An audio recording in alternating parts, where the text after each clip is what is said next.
नमस्कार मंडळी, कशा आहात तुम्ही? मजेत आहात ना? तर मंडळी, आज आपण बनवत आहोत मेसच्या मुलींच्या ताटांना बुवा भाजी.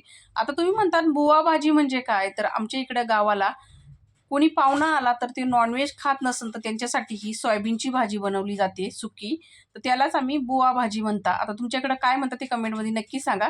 तर इथे बघा, कढईमध्ये तेल गरम करून त्याच्यामध्ये जिरा, मोहरी, उभी चिरून घेतलेली हिरवी मिरची, कढीपत्ता आणि कांदा गुलाबी रंगावर येऊपर्यंत परतून घेतला. नंतर त्यामध्ये थोडासा हिंग टाकला, गरम मसाला, हळद, धना पावडर टाकली.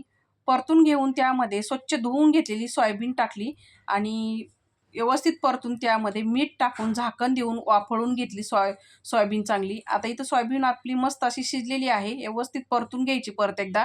हिरवीगार बारीक चिरून घेतलेली कोथिंबीर टाकली. मिक्स करून तयार झाली बुवा भाजी. तर मंडळी, तुम्ही कशी बुवा भाजी बनवता कमेंटमध्ये नक्की सांगा. भेटूया पुढच्या व्हिडिओमध्ये. धन्यवाद.